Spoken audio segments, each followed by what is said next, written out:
um, Tywyll, who is our You had guest to think about author. that, didn't you? I just wanted to make sure I said it right.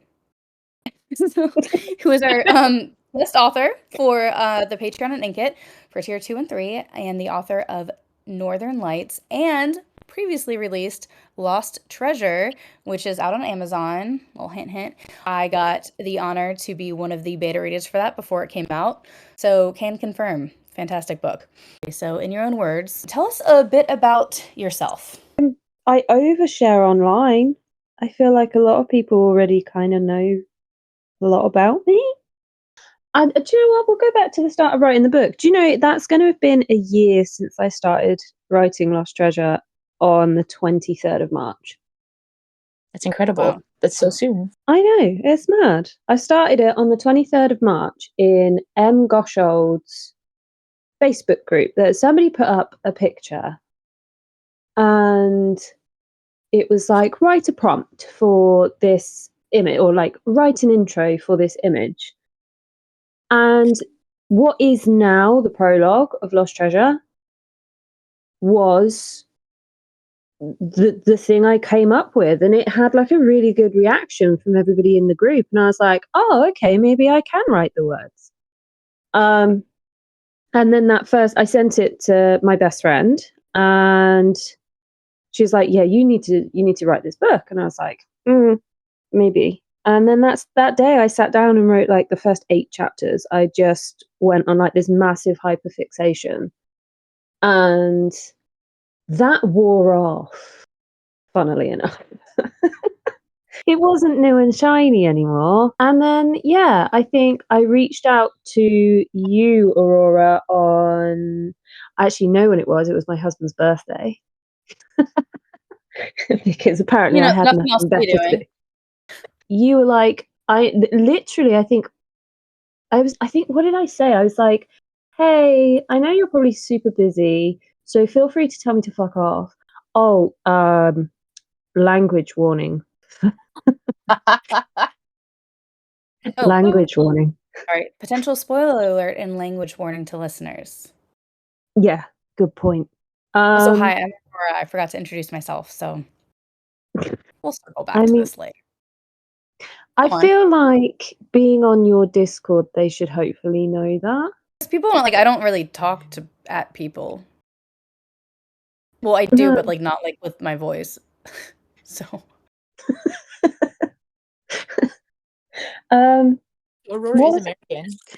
That is going to confuse them a lot. They think you're Irish. Oh yeah, because you're in Ireland. yeah, I can't do an Irish accent, unfortunately, but I've I'll heard try. you try. I have heard you try. That was more of my English Cockney accent. It was, which might actually be worse. What was I talking about? Oh You yeah, were talking Oh, language about how warning. we're yeah, started. your Um, husband's birthday. yeah, and you were like, yeah, no, send it to me. That's fine. And I got an email like the next day.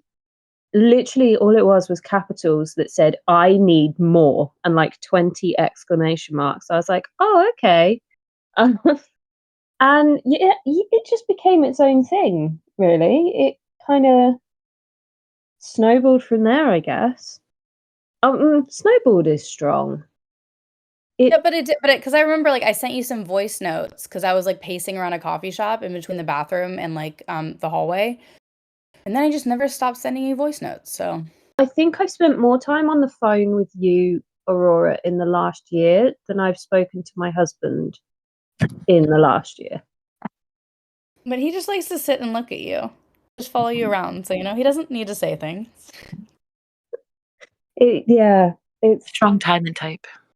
it's uncomfortable when he does that. I've warned him, but Anyway, so yeah, that's kind of the backstory of Lost Treasure, I guess. Were you always interested in writing, though? Did you always know that deep down you were going to write a book at some point in your life? Or was this just totally one of those moments that, like, you know what? It hit you an aha moment and you just went for it? I always excelled in language studies at school. I've lost a lot of my languages over the years. I used to speak fluent Arabic. I used to speak a lot more Welsh. I used to speak fluent French. And I had a grasp of Spanish as well. The Wow. fuck? And Sorry, yes. Wow. Wow. Fuckity fuck. Just get it out of your system, Aurora. There you Get go. out your system. Get out your system, love. But yeah, no, I used to be really good at languages, and I really did well in English at school, like language and literature. And then I kind of just, I guess, fell out of it. You're not practicing it every day. And I think part of my problem was English studies came too easily to me. So I got bored. And then, of course, life took a turn for me with, you know, the situation I went through. Yeah, it wasn't until really I met my husband and sort of started embracing who I was and the things I enjoyed doing that I started getting back into. So I've done poetry over the years, which is shit. It is the lowest form of art. I'm really sorry to any poets. That is a joke. Is it? Because you're really good at it. I've read some of your Yeah. poetry and it's fabulous. Don't. People will want to read it. Yeah, so then I guess, but actually writing, like I said, it just came, writing lost treasure. I never thought I could write a book. I never thought I was smart enough. Like, I always thought, oh my gosh, you have to be really smart to write a book. Like, there's so much that goes into it, and there's all the publishing behind it. And even if I did write the book, yeah, how am I going to get it published? And then I met Aurora. I'm joking. I love you. And Yeah. realize that there's nothing to it. You just write some things and put out it, and I mean, that is never edit literally it. the advice you gave me. So Was there anything that shocked you in the journey that you of like leading up to getting your stuff printed and getting your stuff published? Yeah, like anything that was like, I guess, easier, harder than you thought, or just you never knew you had to do. I don't know if there was anything that really shocked me or like took me by. Surprised you? Yeah, I don't think there was anything that really surprised me. Actually, like how small the small print is with fucking Amazon and how much Oh, they expect you to earn before they'll pay you. They Oh, just yeah. dream in more packaging. So yeah, probably that one. When I read that like way after I'd made the agreements, it was like, ah, shit. Yeah, that was probably the worst one. I would say a pleasant surprise has been the community. Like how much like camaraderie and support there is between all the authors, and that everybody's just willing to be like, oh hey, we're having a launch party. Do you want to be part of it? Oh, yes, please. Thanks. I remember like it took me months to recover from you talking back to me, Aurora. Like I was so starstruck. You should be. I'm such an interesting person. You are. Can we cut that part out later? Just And then I got the message from Avelina, and this would have been November last year. And I was like, how does she know who I am? Like, Aurora has no choice. I've been messaging her for ages. But Avelina knows who I am? This is weird. And then from there, it was just like this really nice community of people being like, hey, I'm doing a party over here. Do you want to be part? And more people just got involved. And not like all at once, because I mean, save that for Friday nights. But it was just everybody wanting to help each other, which was really nice because I guess I was used to like bitchy women. I worked in the NHS for like 10 years. Believe me, women are bitchy. And so to then come into this quite heavily female dominated space of the dream authors and find that no one's like that was really a nice surprise. I will also say, like, with like the writing community in general, like people are fucking pretentious fucking fucks. Like, even like I'm on being Facebook so groups and well stuff. behaved with my fucks. Sorry, people are pretentious pricks. Yeah. Like, even like I was like, or I'm part of this other, just like, writers helping write. It's called writers helping writers. They do not help people. And like someone literally commented like, "Oh, do you have any like name suggestions for blah blah blah?" And someone's like, "You should come up with your own names." And it's like, people are very like into like gatekeeping, and very like, no, that's not right. And that's what I was kind of expecting too. And then you find out not everyone's like that, but it's just like seeing these things online, like even in like communities where someone asks for advice and people are like, "No, don't do it. You're gonna fail." It's like, whoa. As a Oh. reader, we see that all the time. Like, you see the indie authors are a complete different vibe from like the more mainstream authors, or some that have started out as indie but made it a bit bigger. And I know for a fact I appreciate that as a reader. And I've seen that comment, I think, a few times on some of the launches recently, where people are like, I love the camaraderie and I love the love for each other, and like the joke, everything between all of you. They're like, it's refreshing. And it really is, because you don't normally see that. It's usually like, like, oh, you're amazing. And then, like, we hope you fail, type things. Like, Yeah, or very behind your back. that's it. So to have everybody actually rooting each other on, and you see that, and it's like it's consistent, like it's always like a lot of the authors do some of the same launches and stuff, and continuously, and you see it, and it never wavers. Like, it's not like, hey, I was nice to you this one launch because it's mine, and then we're all part of another launch and I treat you like crap. It's always consistent, so it's amazing. And No, I do hope everyone else fails. I can believe that. No. Cut that. No, you're right. Yeah, it has been that everybody seems to really sort of genuinely try and uplift the others, which has just been a very surreal experience for me. Like, my high school experience was very bitchy, very two-faced, and then my work experience was all very bitchy, very two-faced. So then I was very tentative to step my toe into another community, but actually, so far, it's been really nice.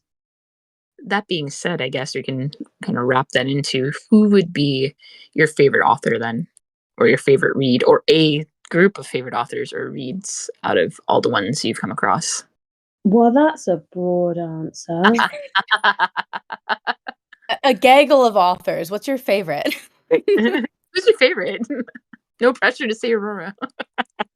I'm probably biased because of the fact that they've welcomed me into their group, but I would say it's the ones that I'm sort of frequenting the parties with. Avelina and Aurora and Kimber and Ali, Lisa. Oh, for a little while Steph was involved, wasn't she? But then she kind of, she's had a lot on recently. Everybody's books are so well written, so well thought out, and they really sort of suck you into their world. It's yeah. That's from the indie world anyway. Real world, oh, I can't remember the question anymore. The question was, which of the authors do you enjoy, I guess, the most, or do you enjoy in general, and what books are perhaps your favorite out of all those? I've got to say, I'm not brown nosing here, but I am really enjoying The Gamma's Dark Witch. I know everybody loses their mind over like The Rejected Luna's Prince, and it's a fantastic book. But there's something about Cam and Nisha's journey that we love Cam.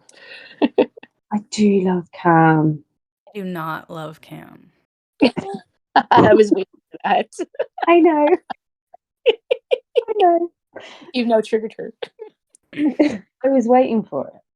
No, I do love Cam. Lucas, actually, no, I've got to say, it is The Beater's Curse Mate is one that, if I had to recommend a book straight out of the gate, it would be that one. Our collective baby, Lucas, who everybody wants and who's going to fight each other for. That's where the civility is. He's like nice and he makes sense. And he's goofy and he's funny. He's like a golden retriever. I love it. And Cam is just sitting there, like collecting receipts or something. He is. But he's cute too. He has his moments where you're like, oh. Yeah. I want to give him a cookie. Tell me he's a good boy. I I mean, don't understand. I don't know if I'd say Your "Aw." characters. No. No? And like Kim, No. you know what's funny? I told Saren this before, but like I'm just gonna hijack for 1 minute, I promise.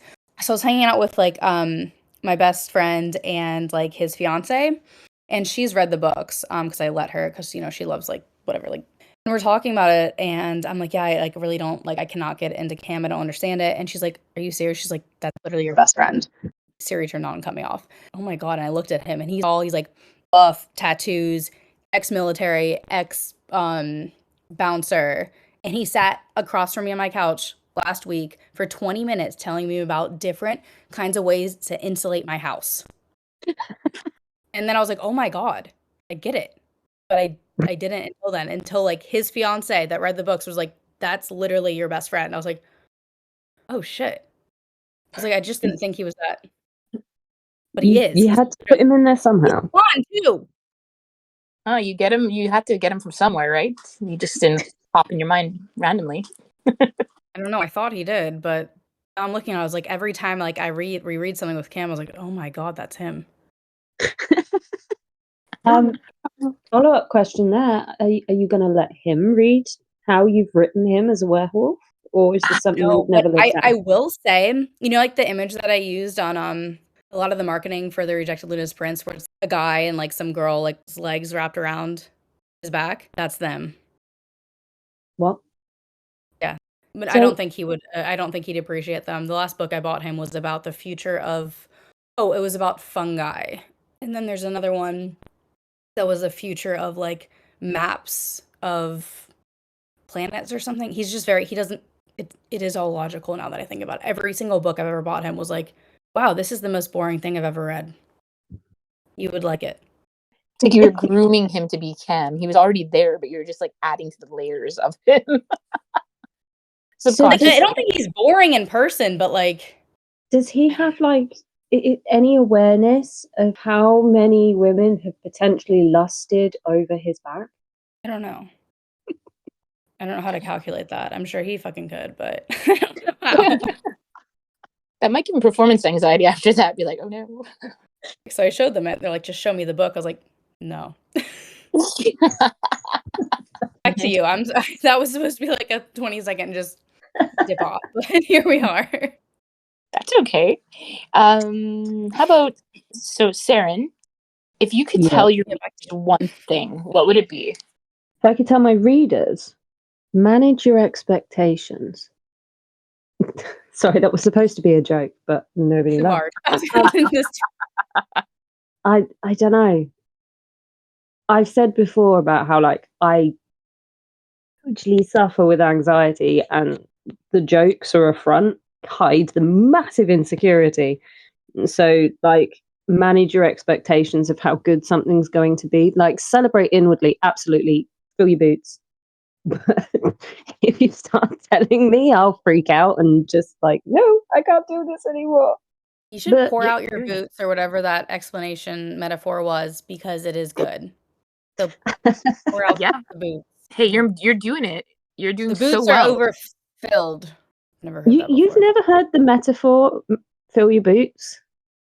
Nope. It's a British thing, I guess, unfortunately. I'm going to guess I it's a Google British. Translate. It says, have or do as much of something as one wants. Yeah. Most bars will be serving free food, so fill your boots. What bars serve free food? Oh, it's informal British. Fill your boots. Like, carry on to your heart's content. What would you be? We've broken Why your would you brain have your again. boot off of you? Are you talking about like your trunk? Well, the idea is that you can take your shoes off and fill them with more stuff once your pockets and your belly are full. And walk home in the, I'm assuming, wet, damp, cobblestone streets barefoot or with soggy socks. Is that better? I mean, if you get to leave with free stuff, yeah. What are you putting Well, there? What are you putting in your boots that's going to be better when you get home? Unless it's like gold. Books. She's stuffing them with books. Come on. How big are your feet? Like, how big are these Yeah, boots? I have big feet, but I don't think I get many books in my boots. So we're going with chicken then, probably. Chicken nuggies. I just imagine like chicken legs, like being like filled, and then you come home and they're like food for everyone, and you dump out your boot on the table, and your kids are like, "Yay!" Oh, yeah, Anyway, so that was a tangent. Oh, sorry, yeah, that was my fault. Okay, yeah, so we'll fill the boots with low expectations. Yes. That's not exactly correct. We'll try again tomorrow. don't fill your boots with chicken nuggies if you want to eat them after. We have some reader questions. One is asking, are your characters based on people you know or have crossed paths with? Yes. Really? Dun, dun, dun. Yes. Do Oh, tell. did you want me to expand? What who are the villains based on? That's what we want to know. The villains are based on the two sides of my abusive ex's personality. He was very Jekyll and Hyde, very much love bombing, and then very abusive otherwise. So Luther, he was obviously the more charming of the two brothers because it was a way to get what he wants, which is kind of where the metaphor of her looking at it with the moon goddess and seeing that it wasn't what she thought it was. Looking back, I can see that all of his attempts to woo me and make me happy and things like that was all just very cynical. Like it was a means to an end. Then, I mean, Vel kind of speaks for himself. A lot of like what Joni went through in the book is things that I endured. So I did pour a lot of like my own story into her, even though she's not the character that I identify with now. She was kind of a love letter to my past self. Wow, I brought the tone down. No, not at all. It's actually very beautiful. It's actually very was, beautiful and poetic. She was kind of a love letter to my past self, like that character, who I used to be. She was being assaulted from these two different sides. Someone who's being effortlessly charming, trying to be nice to her and cheer her up and make her happy and not make her see the bad things. And then someone who is just being the absolute fucking worst. That was kind of me. And I was torn between these two sides of the same man at the time. I guess I just split his two personalities into two people. But then the brothers are based on an old Welsh legend as well. So it just tied in really nicely. And then Liana is based on my best friend.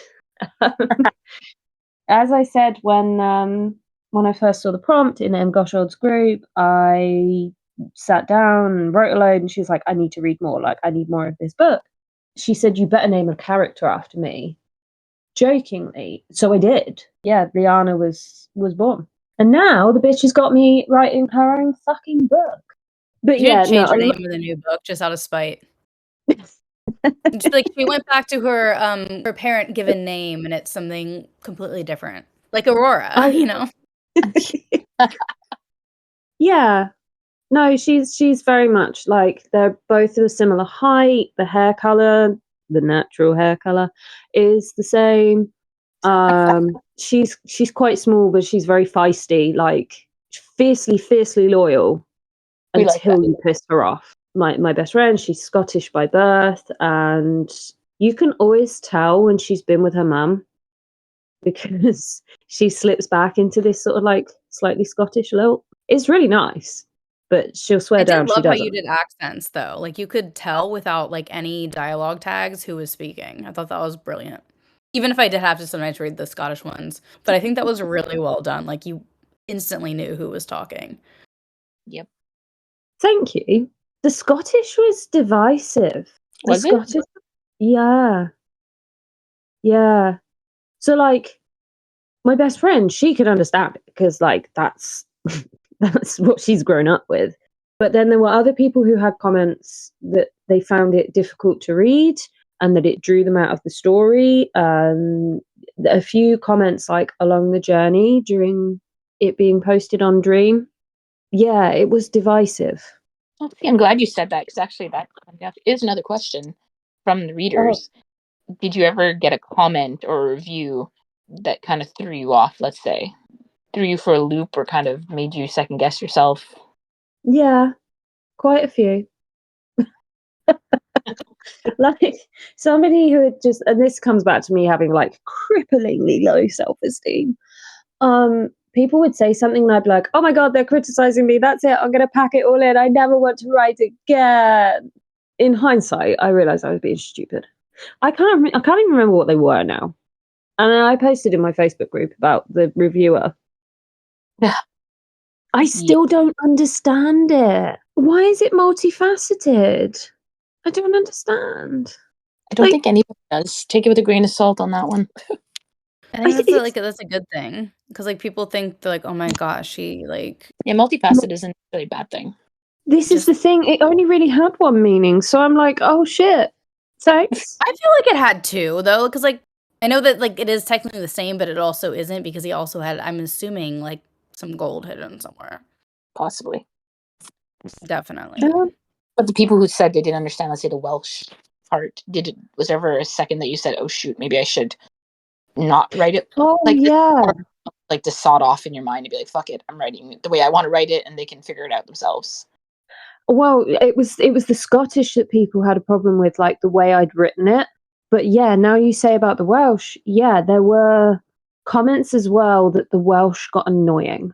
Because I remember seeing one or two during chapters, and I was like, I think I told them off in those chapters on Dream. I was like, learn to read, get a life. But again, it wasn't that much. Like it was maybe what, like 1 to 2%, maybe less. Exactly, and it was needed. It's part of the story. It's part of the character. Like without it, and you told them what it meant in English too. It wasn't just like, hey, guess this. Well, that's actually, you say that, it actually kind of was, because when the character, although I didn't do it first person, but when the character that we're kind of following in the chapter that we're in, when we're following, like with Sally, if she doesn't understand the Welsh that's being spoken to her, there won't be a translation. If she does understand or if the character, like there's the point where Darren is talking to the farmer, and I want to say his name's Gareth, but I can't fully remember. They can understand each other, so I put the translation in. So if you went back through it, you'd see that if the character doesn't understand the language that's being spoken to them, there's no translation. It was brilliant, honestly. I was going to say, please have less of a reaction, by all means. Sorry, no, I had to unmute myself. I said I liked it because it was so different. That's what drew me in at the very beginning, was how different it was from all the rest of the crap that you find on Dream. The cookie cutters. Yeah, there was thank you guys. Yours is different too, Miss Ma'am. Relax. That's why we read your stuff. There's a lot of books that get DNF'd very fast. You don't follow. No, but no, I do agree. I really liked like the mix of like the legends and kind of how it all played out. And it was like interesting, but it wasn't but it was different. From the beginning, I'm like, oh, I want to read more. Let's say it catches your attention because it's not just the usual tropes of like, oh no, the broken Omega being abused by the strong Alpha, and then they fall in love because they're mates, and his magical dick gives her special powers. Oh no! Special power. Come on, tell me I'm wrong. Tell me I'm wrong. Sometimes people just get like divine powers just for existing. So which character do you relate to the most? But like not because they're like you, but because you would kind of like to be like them, or even, just want to hang out with them. Could be from either book as well. So, spoiler alerts, language alerts. I will say straight out on the limb, I'm not connecting with the characters for Northern Lights as much as I did with Lost Treasure. I don't know if it's because Northern Lights is a short and because it's just like boom, boom, boom. And that's not, I guess, what the process was for Lost Treasure. Lost Treasure had a lot more time to like sit with the characters and kind of get to know them and get in their thought processes, whereas Northern Lights, it's just like boom and they've gone. I feel like it's Dew. Dew seems like a lot of fun. There's parts of my sarcasm in there, but she is a much more amplified version of the outward persona that I have, which is also a lie. Fake it till you make it. She's just happy, like, doing her thing. She is who she is. She's not afraid to, like, put you in your place. She doesn't care if it's the dragon. Like, the scene where she squares off with Taran over the lemon pie was probably one of my favourites. Yes. Damn Just straight out Dragonoff for that damn lemon pie. well, I love lemon pie. I love lemon pie too. My favorite. Aurora, have you intentionally muted yourself? I have a seagull nest on my roof, and they sometimes fight with my neighbor's seagull nest. So it gets really bad in the summer.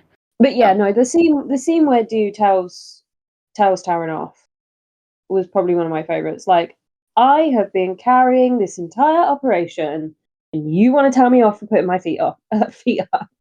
Like, I felt like that was such a like housewife moment as well. Like, you want to moan at me for sitting down when I have been running this joint? There was some frustration poured into that scene. That being said, leads us to our last question from our readers: is have any of your characters become bigger than you thought they would, and did it surprise you? Like, people gravitated towards one of your characters more than you expected, or backlashed one of your characters more than you expected. Yeah, or even if like one of yours was like supposed to be just like someone skipping by with like a basket of bread. I don't know why that was my first thought, but I can just imagine someone skipping with bread, and they ended up like hanging out for like ever. Like your characters, they're just supposed to be fill-ins and then end up having their own books. Yeah, that was complete accident. But yeah, like bread skippers, which are boot fillers, bread skippers, the lot. Put the bread in the boots and then skip home merrily. There you go. Combine the two. I'm gonna say probably Dew again. She was just supposed to be like this little fairy in my mind. She was just like this little. She was never full size. And then I started writing that scene where Darren runs into her in the woods, and I was just like, no, she's too big of a personality. But she still, as the story went with her, she found her way into scenes. So yeah, in terms of a character making themselves bigger when they were supposed to be a bread skipper and a boot filler, Dew. In terms of unexpected reactions to characters, I'm gonna point you in the direction of Miss Aurora over here. It was for me. I got What? told off for kink shaming her. Oh no, what was it? Don't yuck my yum. Don't yuck my yum. Oh, was that about like Vel? Yes. Because he was like a nicer one. What? Sorry, go on. Go on. No, Val was the absolute shit stain of a person with the scar down his face. And then I sent you like just an AI mock-up, and you were like, "Oh, yum," and I was like, "What? No." Yeah. Don't yuck my See? yum. She's into that.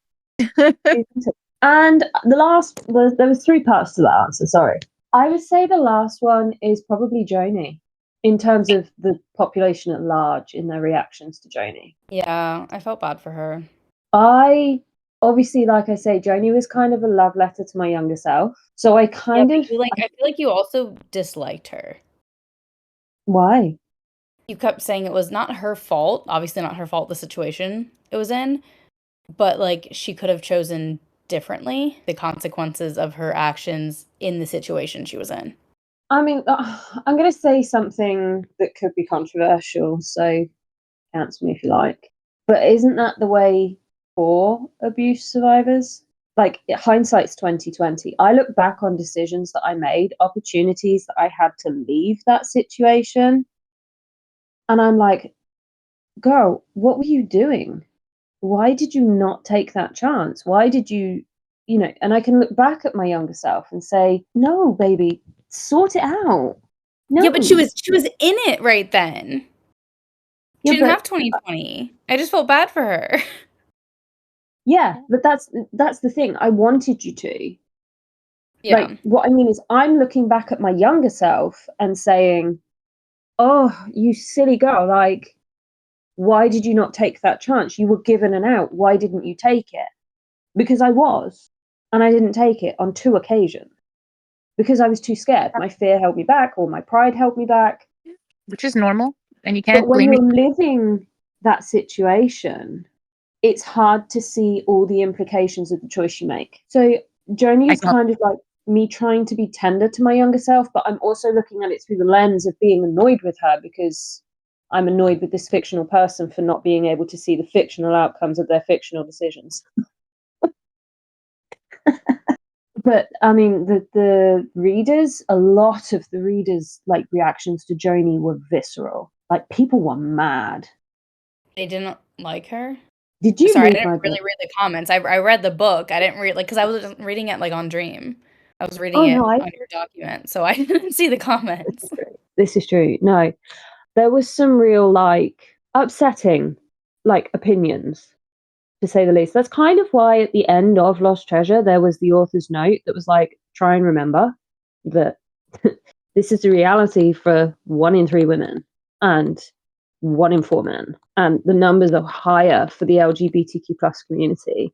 This is a lived reality for a lot of people, or has been a lived reality. So kind of try and adjust your view on a situation before you judge it, because you don't know Yeah, how you're I going to get react that. in that situation.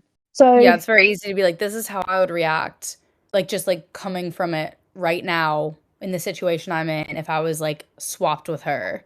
There's so many other levels of it and so many over weeks, months, years in Joni's case too that like she went yeah, through that kind of broke down those it's like, logical part that she like she didn't just transform and like day 2 she's like, yeah, cool, this is great. Like But she did grow, which was what you want, right? That she developed throughout the story. yes, yeah. But I kind of purposefully left the ending for her and Taran ambiguous. And I sound so smart, what I'm saying right now. I'm not this smart. But You in this really book, are. I kind of was. yeah, fill your boot up. Exactly. Straighten that crown. Turn that frown upside down. Fill the boot. The ending between the two of them was kind of ambiguous. Like, it's suggested that they find a way back, but it's not certain. And the reason for that is I kind of wanted Joni to then make her own choices going forward, and it's not for anybody to have an influence over the choice that she makes. Yeah, I like that. It's a good thing. Like, there was some thought that went into the end of the book. I really struggled to end that book. Did you? Yeah. You made it look effortless, so good on you. Shut up. You're too kind to me. No, I really struggled closing that out in a way that satisfied even myself, because I didn't want to You leave wanted to these kill characters. them all. I kind of did. No. Just blame Kimber at that point. Didn't you already do that? When in doubt, blame Kimber. That poor author. Getting blamed for everything. Yeah, but that's probably the one that surprised me the most, I think, was everybody's reaction to Joni, because they're framing their perspective on the situation through the eyes of someone who's never been through anything like that. Yeah. But then I think, didn't you have a reader that had been, but she was so hard on herself that she was still blaming? Like, kind of almost, Yes. I know she had a breakdown after that, like a victim blaming herself even for like not being strong enough. Yeah. Yes. So Yeah, you she definitely did. you reached people with this book though. Was that something you were hoping for, would be to be able to touch people like that? When I started writing it, no, I just wanted to finish it.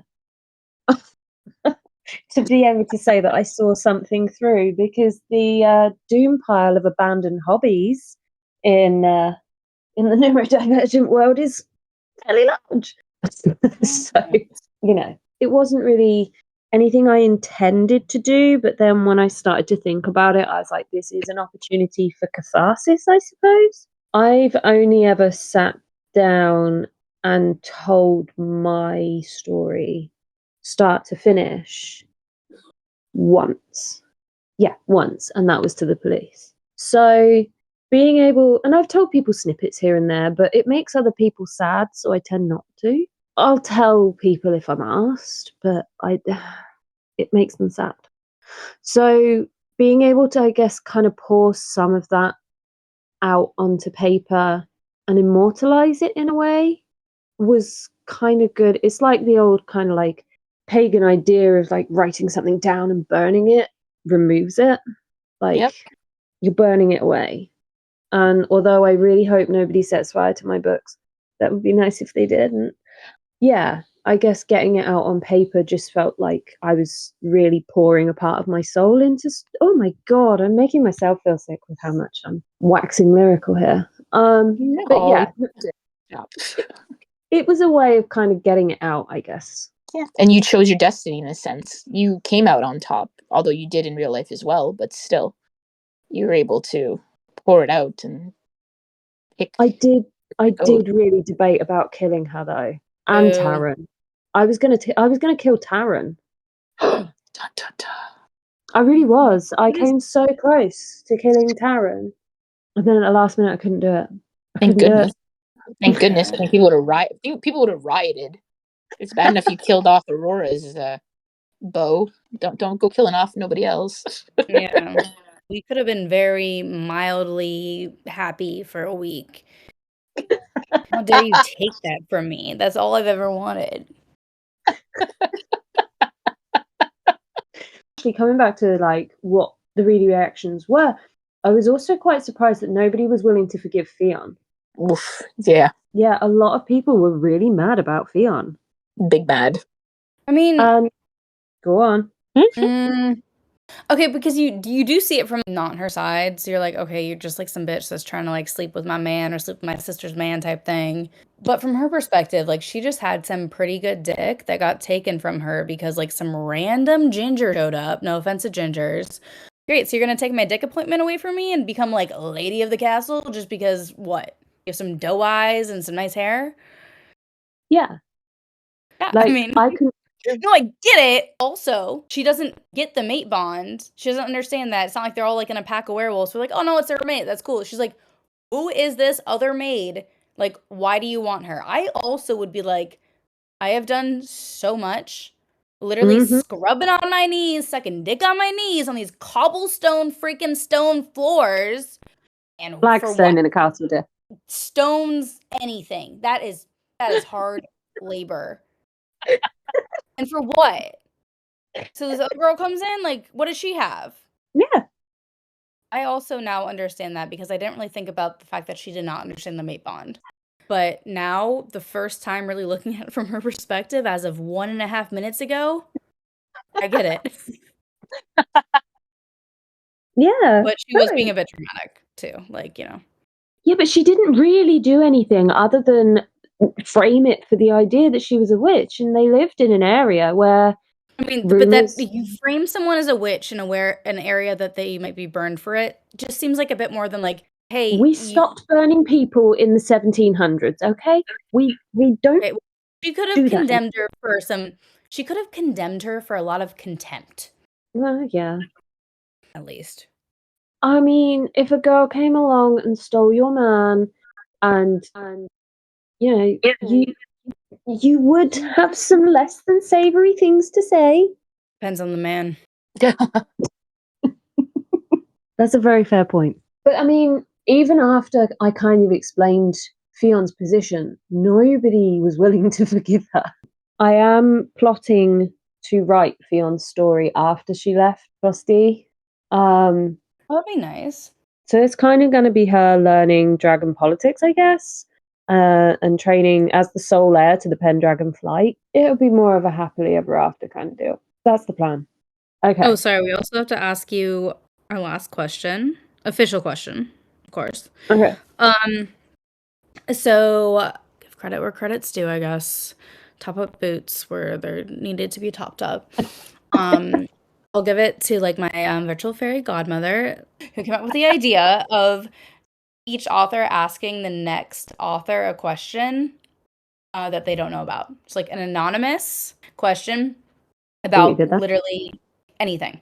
Oh, no. So it could be something like, what's your second favorite tree? Or do you think you can survive against a bear if you had like a pistol and a compass?